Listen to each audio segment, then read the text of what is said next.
Nous avons pris les profils les plus diversifiés possibles, du migrant au chercheur, de l'élu au jeune militant, pour répondre à notre enquête.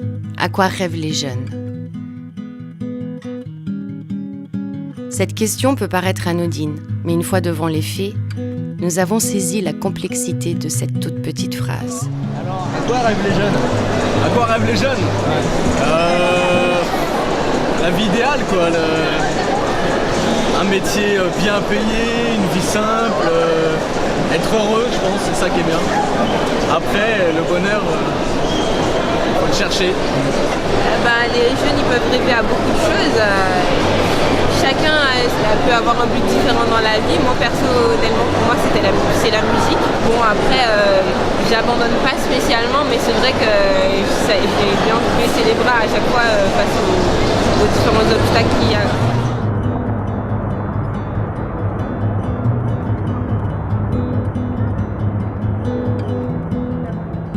Ça fait pas une grosse différence d'être jeune, vieux, qu'on ait 70 ans, 80 ans, 5 ans ou 15 ans. C'est aussi une question de survie pour notre société. C'est-à-dire que si elle n'est pas capable de faire place aux jeunes, elle n'a pas tellement d'avenir et ce n'est pas la place des jeunes demain, c'est la place des jeunes aujourd'hui. Souvent dans les déclarations électorales, en particulier au niveau des élections locales, la jeunesse, l'avenir de notre pays, mais évidemment après tous les autres seront morts, alors évidemment c'est l'avenir. La jeunesse, on parle de la jeunesse en général, mais comme disait Bourdieu, la jeunesse n'est qu'un mot. C'est ça qui est très compliqué, c'est qu'il y a autant de jeunesse qu'il y a de jeunes. Voilà, quand on se pose la question de à quoi rêvent les jeunes, mais il n'y en a pas un qui rêve à la même chose que l'autre. Un de nos défauts, c'est de vouloir traiter la jeunesse comme un grand ensemble homogène, commun. Déjà, on n'a pas tout à fait envie de la même chose et on n'a pas les mêmes besoins à 15 ans et à 25 ans, en fonction du milieu social, en fonction des réalités qu'on a vécues, qu'on a connues. On n'aspire pas du tout aux mêmes choses. Les jeunes, il y a toutes sortes de jeunes. Donc, mais il est vrai que, je pense que dans votre question, il y a en creux le fait que, est-ce qu'ils ne rêvent pas moins qu'avant ? Dans La Disruption, votre dernier ouvrage, vous parlez de Florian, un jeune homme qui pense faire partie d'une des dernières générations. Comment en sommes-nous arrivés là selon vous ? Florian dit à celui qui l'interroge un jour, puisque en fait Florian, à cette époque-là, à 15 ans, il discute avec un type qui est un peu plus jeune que moi, mais qui doit avoir 45 ans, donc qui pourrait être son père. Et il lui dit, oh tu sais, ma génération, nous ne rêvons plus comme vous avez rêvé d'avoir une famille, des enfants, un boulot. Nous n'aurons pas de famille, nous n'aurons pas de boulot. Terrifiant comme discours. Et vous savez que ne pas rêver, c'est vachement grave. Hein. Quand vous rêvez de découper votre papa en petits morceaux, de violer votre maman, de je sais pas quoi. Et tant que vous en rêvez, vous ne le faites pas. Je suis pas sûr que les gens rêvent. La vie n'est pas un rêve et il faut trouver sa place. Enfin, il y a des étapes dans la vie. Et puis, je verrai bien où j'en serai dans 3 mois ou dans 6 mois ou dans 1 an. Et à ce moment-là, je déciderai d'un embranchement à prendre. On est dans un système français, effectivement, où il y a une survalorisation du diplôme. Pas nécessairement une bonne chose qu'on ne valorise pas suffisamment toutes les compétences qui ne sont pas scolaires. Donc la prise en compte des compétences non scolaires. Le problème de l'orientation, c'est qu'ils ne prennent pas en compte ces compétences extra ou intra, mais qui ne sont pas valorisées dans le cadre scolaire. C'est pas parce que je suis en échec, en gros, par rapport à l'école, que je suis nécessairement un incapable. Donc de ce point de vue-là, on a un système pervers et qui fonctionne comme une machine à trier et à exclure plus qu'une machine à promouvoir les compétences et les talents des jeunes. Je me suis pris de passion pour l'orientation. En fait, on a reçu nos guides d'orientation en terminale et j'ai commencé à me renseigner sur un système que je connaissais pas. Je ne savais pas ce qu'était un BTS, je ne savais pas ce qu'était l'université, je ne savais pas ce qu'étaient les prépas. Et donc j'ai commencé à me renseigner sur le sujet et puis de fil en aiguille à aider toutes les personnes qui étaient dans ma classe sur un tel qui voulait faire plutôt telles études et quelle stratégie adopter pour les vœux, en se renseignant, et grâce à Internet, ça a aussi beaucoup joué. Et ça m'a permis de vraiment prendre conscience du fait qu'il y avait quelque chose là qu'on ne pouvait pas avoir facilement, les clés de l'orientation. Mais si je me place directement et si j'essaye de répondre à la question de l'orientation, oui, c'est piégé, puisque effectivement, C'est piégé puisque c'est dans un système qui a comme présupposé l'excellence scolaire, et où l'excellence scolaire sert de tri avec une très forte reproduction sociale. C'est-à-dire que si on regarde les cursus scolaires, eh bien c'est ceux qui sont issus des classes les plus privilégiées qui massivement investissent les lycées d'enseignement général et ensuite les grandes écoles, et qui sont les plus diplômés par rapport à ceux qui viennent de milieux plus populaires. Et ça m'a conduit à me confronter à un autre mur, c'est que quand je suis allé voir mon professeur de philosophie pour lui dire que j'étais intéressé finalement par Sciences Po, il m'a dit que c'était pas pour moi. Finalement, Amine a intégré Sciences Po. Il est aujourd'hui directeur de SAS 93, association de réinsertion professionnelle.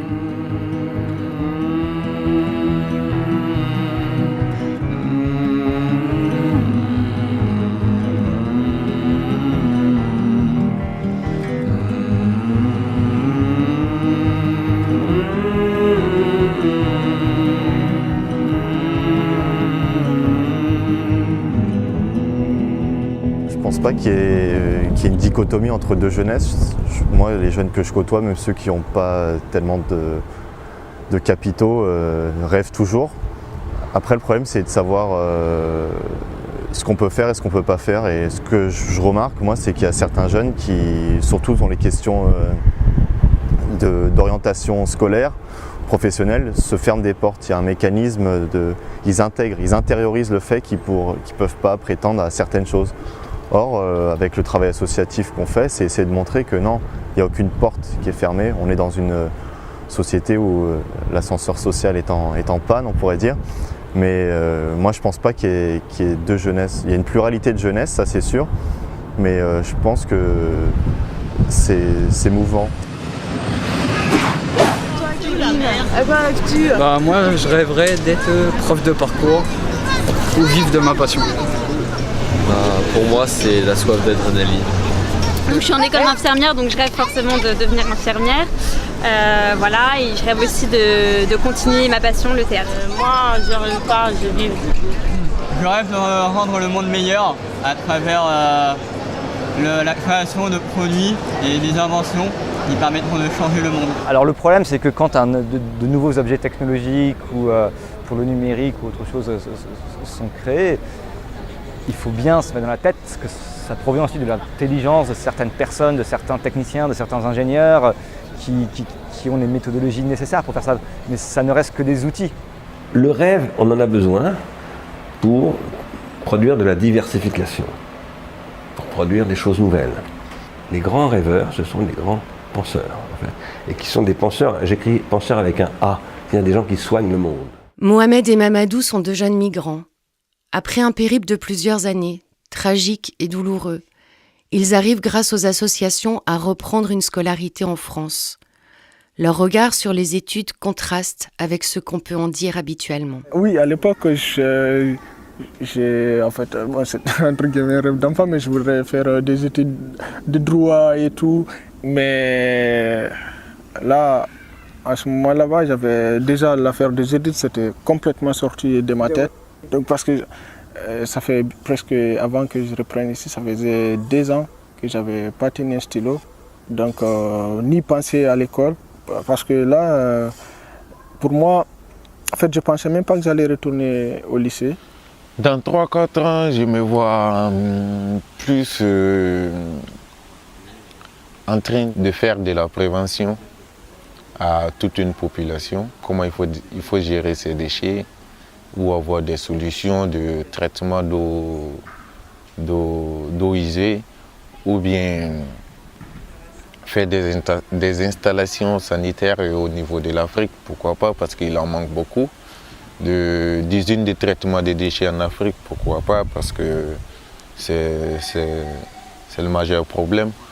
Ou surtout de l'eau potable au niveau des endroits plus reculés en fait.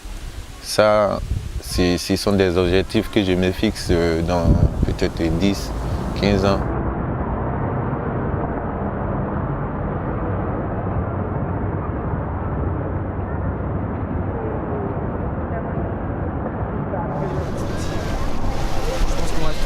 peu plus simple et où il y aurait des perspectives d'avenir un peu plus joyeuses. Et peut-être un peu de boulot aussi pour leur laisser un peu plus de place dans la société. J'ai été frappé par toute une série d'enquêtes qui portaient plutôt sur l'engagement des jeunes ou les projets des jeunes ou les initiatives des jeunes. Un élément simple, c'est que parmi toutes les classes d'âge, la classe d'âge qui fournit le plus de bénévoles, ce sont les jeunes.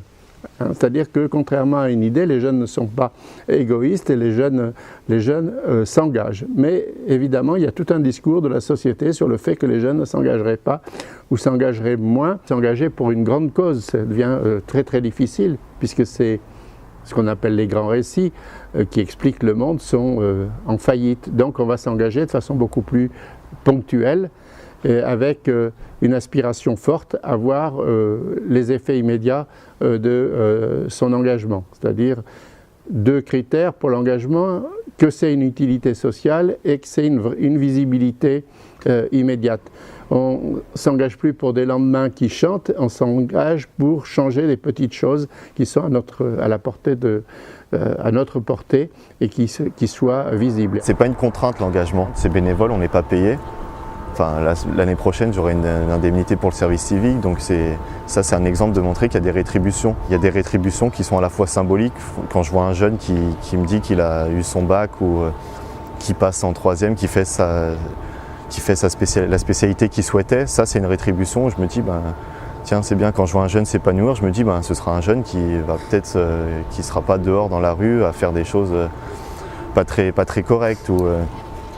Je vois la société évoluer, je vois des habitants du quartier, donc c'est pas seulement une contrainte. Et donc ça m'incite à m'engager un peu plus, parce que je rencontre des gens intéressants.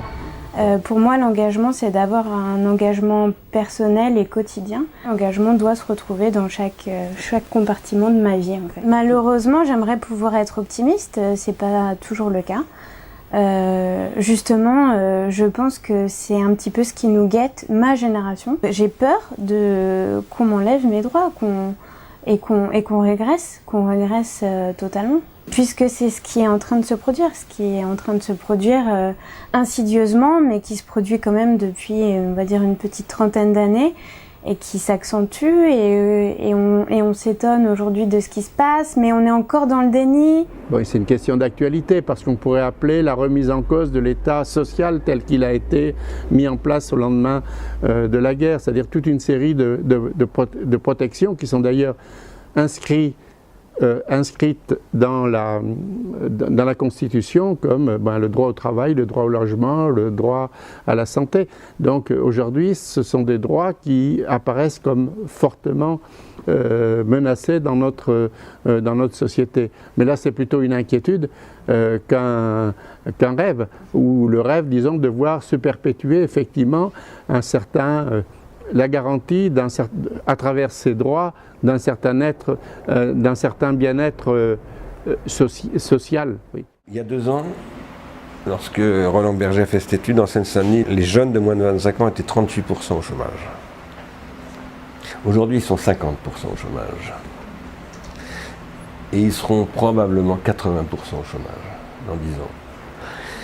Comment voulez-vous que ça fonctionne? Nous avons des dispositifs qui existent, donc un dispositif qui s'appelle Plus Citoyen, qui est pour financer des projets des associations de jeunes. Nous intervenons dans d'autres domaines, dans le sport, il y a des choses qui sont faites, les associations de jeunesse, le prépa à l'université Paris 8. Donc il y a des actions qui sont faites déjà malgré tout. Et ce que nous souhaitons maintenant avec la délégation jeunesse, c'est d'améliorer ces politiques publiques pour les jeunes. Une des raisons pour lesquelles les gens sont plus en souffrance, c'est parce que c'est le non-recours aux droits. On n'est même pas au courant des droits dont ils disposent. Eh bien, nous pensons que demain, il faut créer des activités liées à ce qu'on appelle le revenu contributif, qui à la fois fonctionnent sur les modèles de partage du savoir du logiciel libre, mais dans toutes sortes d'autres domaines, et d'autre part, sur le développement du régime d'allocation de ressources des intermittents du spectacle pour permettre aux gens de passer parfois 9 mois par an uniquement à faire ce qui les intéresse. Et il faut commencer tout petit. Et qu'on les engage et qu'on leur ouvre des possibilités en travaillant aussi avec des industriels, avec des banques, en disant on va créer une économie contributive. L'avenir demain, c'est la reconquête des savoirs. Les automates vont remplacer tous les emplois prolétarisés, d'ouvriers qui a été transformé en prolétaires, de caissières de supermarché, de laborantins, parce qu'aujourd'hui les laborantins vont être remplacés par les robots, etc., etc. Tout ce qui est routinier, c'est-à-dire qui ne mobilise pas du savoir, c'est-à-dire de l'inventivité, de la créativité, va disparaître. Le fait que moi je suis là, je ne suis pas un problème pour la France. Je vais juste étudier. Si j'étudie, toutes mes connaissances, elles vont rester où? En France. Et ça fait un plus pour la France. La première fois que je suis arrivé ici à l'école, on m'a dit « Ouais, tu es collé pour 1 heure ». J'ai dit « C'est quoi ça encore ?» Ils m'ont dit bah, « C'est une sanction, tu vas t'asseoir derrière un bureau, tu recopies des trucs. » C'est une sanction ça là? Je dis ben non, mais moi je peux faire ça au moins 20 fois. Mais pourquoi j'ai commencé à rigoler? Parce que quand je le compare aux sanctions du côté Afrique, c'est pas pareil du tout. Mais mine de rien, au fur et à mesure que j'ai les 1 heure d'école, j'ai commencé à m'apercevoir que non, bah, en fait, mine de rien, c'est chiant quand même aller s'asseoir à ne rien faire, quoi. Ce à quoi moi j'ai été confronté, c'est la barrière de la culture officielle, entre guillemets. Je pense que c'est celle qui a été la plus importante pour moi. Et la première barrière à laquelle j'ai été confronté et à laquelle j'ai été sensibilisé, c'est celle de la maîtrise de la langue française. La deuxième, c'est celle de la culture officielle. C'est un débat qu'il nous faut avoir, pas dans le sens de êtes-vous pour ou contre la diversité culturelle. Cette diversité, elle existe. C'est plutôt comment faire reconnaître cette diversité culturelle, comment faire en sorte que cette culture, que ces origines, que ces langues, que cette richesse-là, elle acquiert dans le même poids que la culture officielle et légitime, mais à tout le moins qu'elle acquiert une forme de reconnaissance, que ce soit dans les représentations culturelles classiques, je dirais, les théâtres, les opéras, les centres nationaux, mais aussi dans l'éducation culturelle qu'on peut avoir à l'école, et dans la diffusion populaire, c'est-à-dire tout ce qui est audiovisuel.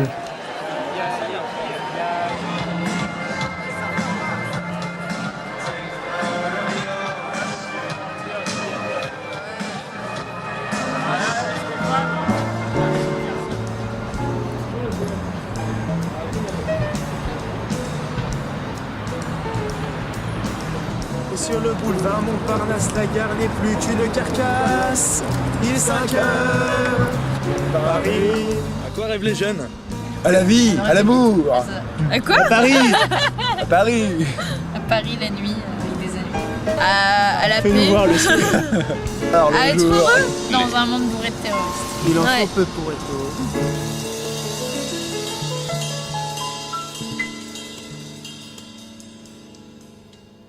Pour moi, c'est essentiel d'avoir un travail qui soit en phase avec des valeurs comme la tolérance, le respect, l'ouverture. C'est vraiment quelque chose qui m'anime et qui m'obsède, c'est de vouloir ouvrir un petit peu des ponts entre les gens.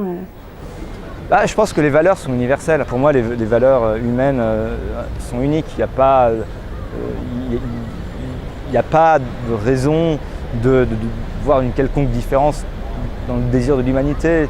L'humain, de mon point de vue, qui viennent d'Amérique du Sud, du continent africain, du continent asiatique, cherche à se développer dans son environnement.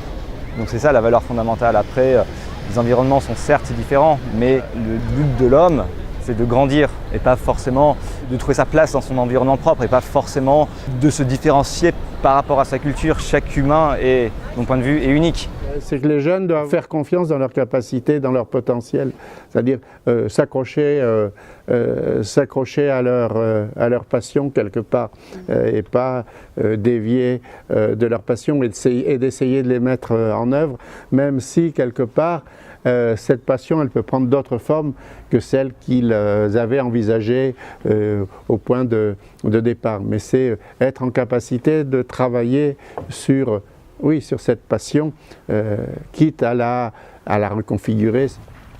Dire aussi à mes copains de classe, mes amis, tous ceux qui vont écouter l'interview, qui suivent un cursus scolaire, et dire qu'ils ont vraiment une chance en fait, une grande chance d'avoir accès à l'éducation. Ils ont vraiment une grande chance d'être bien entourés. Ils ont vraiment une grande chance d'avoir tout à leur disposition. Certes, ils ne peuvent pas s'en rendre compte, mais au lieu de faire des vacances à l'intérieur de la France ou à l'intérieur de l'Europe, ça serait bien qu'ils fassent des vacances en dehors de l'Europe. En Afrique, pourquoi pas, dans les pays les plus reculés. À cette simple question, à quoi rêvent les jeunes, on s'attendait à entendre un peu toujours la même chose. Un métier, une famille, de l'argent, des voyages. Mais finalement, il n'a pas été question que de ça. On a beaucoup parlé de culture, de savoir, de chance, de diversité et d'échanges. En parlant de la jeunesse, un jeune Iranien avait dit en 2001 « Un jour, nous aurons le dernier mot ».